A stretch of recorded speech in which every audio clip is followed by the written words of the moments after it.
All right, so here on this, we're going to look back at the bottom page of our 12.3. But I'm going to do a quick recap here from what we saw on day 1 of 12.3. And the main concept we were looking at is about these inverse matrices. Inverse matrices are, you won't be able to tell by looking at them, but they are matrices that when we multiply them together, they cancel out to form, if it's a 2 by 2, to form something like that. If they're both 3 by 3s, to look something like that.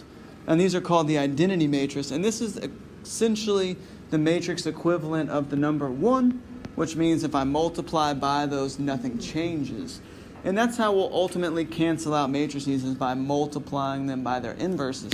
So for example, it asks if these two are inverses. If you were to multiply these out by hand or type these into your calculator and multiply them, you do end up getting this as a result. And what that means is that I could cancel these two matrices out if I multiplied them together. All right?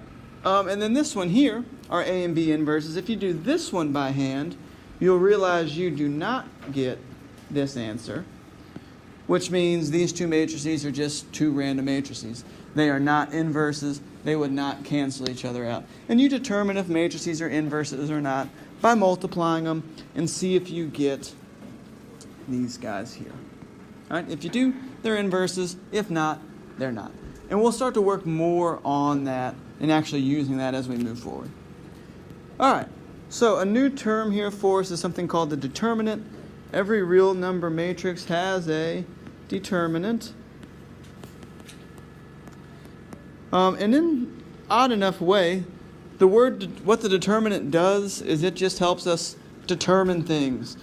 We'll use it for two things here this year, but it does a whole lot more than that too.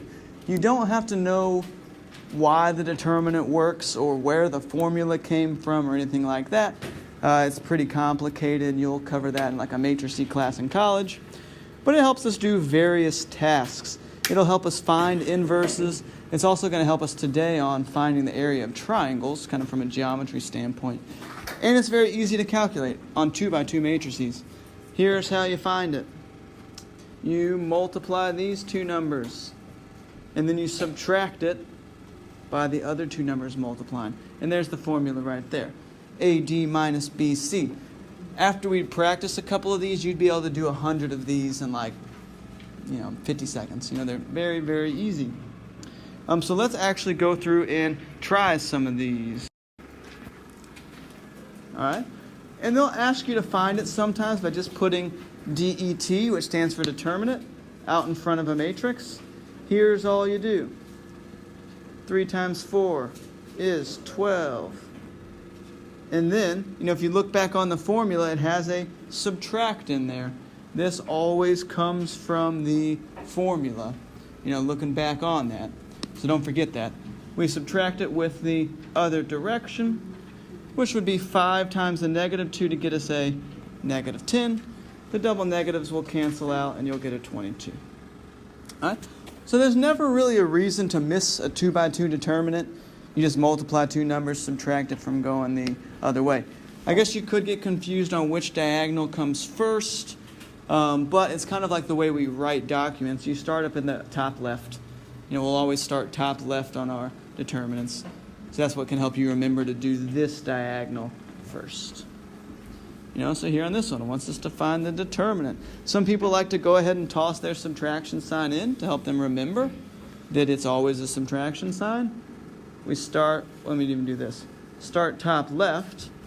So we've got 15 minus a negative 2. Double negatives cancel out, and we get a 17. There won't always be a double negative, but I just like to practice with ones that have it so that we can, recognize that. All right. Now, you can find the determinant of a 3 by 3 matrix by hand, and we'll do that sometimes. We'll also see how to do it on the calculator. And it's a little bit more complex. This diagram is going to look very intimidating. It's actually not that bad, and it's the same process. The reason I like to look at the 3 by 3s is because once you do a couple 3 by 3s, whenever you have to do 2 by 2s, you just aren't bothered at all. So it's kind of like super training for the 2x2s. So to take the determinant of a 3x3 matrix, we're going to do similar concepts. We're going to start in the top left, and I'm going to do this entire row. But the issue then is when I go to do my next row, either above and below, it's only got 2 values. And so it's kind of missing a guy right there. And what's actually happening with that is he's going to be coming off the page and kind of coming back on over here. And that's actually that missing value that's going to pair up with that guy.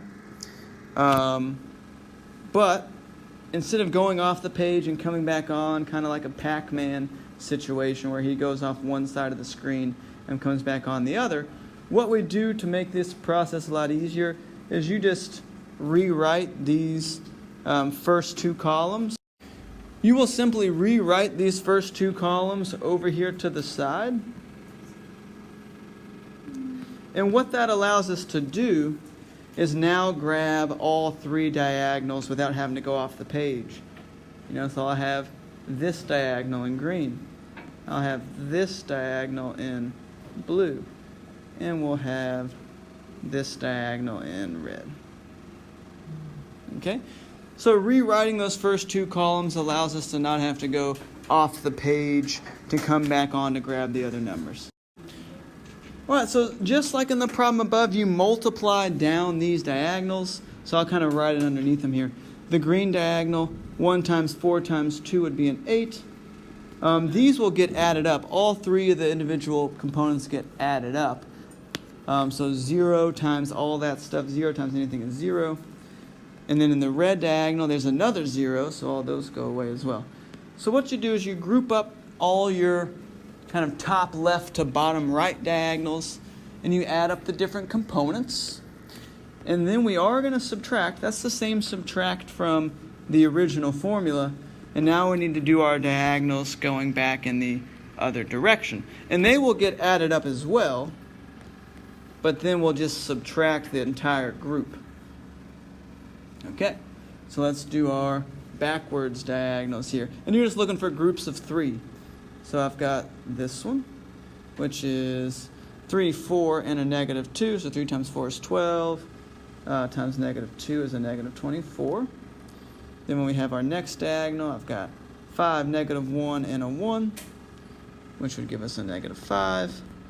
And then the last group of 3 diagonal going the other direction would be some zeros in there, so it is a 0.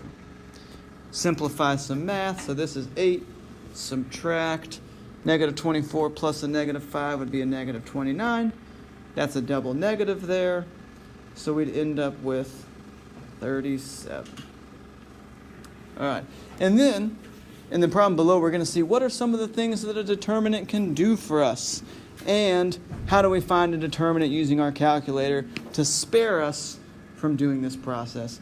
If you're doing a 3x3 determinant, you'd want to do it in the calculator to save some time. 2x2 determinants, though, take like 4 seconds. There's no need to type something like this in, because we can do it quicker by hand. These do take some effort, so it might be a good idea to have the calculator run those for us. So let's use the determinant here to accomplish something.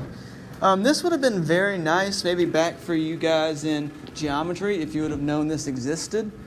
We also use this on the math team, almost every single math team competition. That's how I start off. I just did it last week. Or was that this week? This week. It's been a long week. This is how we start off each year as we look back at this formula, because triangles are all over the place. If you remember back to geometry, triangles comprise all other shapes. If we've got a square or a hexagon, whatever, you can always break them down into different triangles, and then within that you can find the area of the different triangles, whatever. So triangles are a popular shape for using area on. And if you're doing Google Earth, if you want to look down and you want to find the area of a plot of land, and that plot of land happens to be a triangle. All right, and a problem like this will be on the test. You'll be given this formula, though, So you're not going to have to memorize this. My math team guys memorize this, but you all won't have to. All right. So one fact we're reading here now. One factor in flood safety along the levee is the area that will absorb water should the levee break. The coordinates are shown in miles. What's the area of the California community in the triangle? So I guess they're looking at some land here for some potential flooding issues. Here's the way this works. We're going to type in a matrix into our calculator using the coordinate points. And you might be asking, hey, Mr. Cottle, but coordinate points, and I'm just going to start up here, only have 2, but this looks like a 3 by 3 matrix. What's going on here? Well, you enter in your x coordinates, you enter in your y coordinates. This far column is always just going to be all 1s. I don't remember why that's the case. There's some kind of proof somewhere for this formula. But the outside column's all 1, so I could go ahead and fill those in. Then I'll list out this point. So I've got 1.9, I got a 0.4, then I'll list out this one, which is a 0, 0. So there is my matrix. I'm going to call this matrix A. All right? And it doesn't matter what order you put these in. If I would have taken this row and swapped it with the bottom row, that's fine. Doesn't matter the order that we put it in. So now to find the area of this, in our calculator, we're going to want 1/2, which some people choose to use as 0.5 for ease of not having to deal with the fraction. Then we'll want the absolute value bars. And this part isn't technically necessary because we could just switch this on our own. The only reason there's absolute value bars here is because area can't be negative. And this is just going to guarantee that we get a positive answer. And then we'll take the determinant of A. All right, so this is what we're going to work to get typed in. So if you are watching this because you're out on retreat, you'll probably, if you have questions on this, might want to see me to kind of see this type in stuff. All right.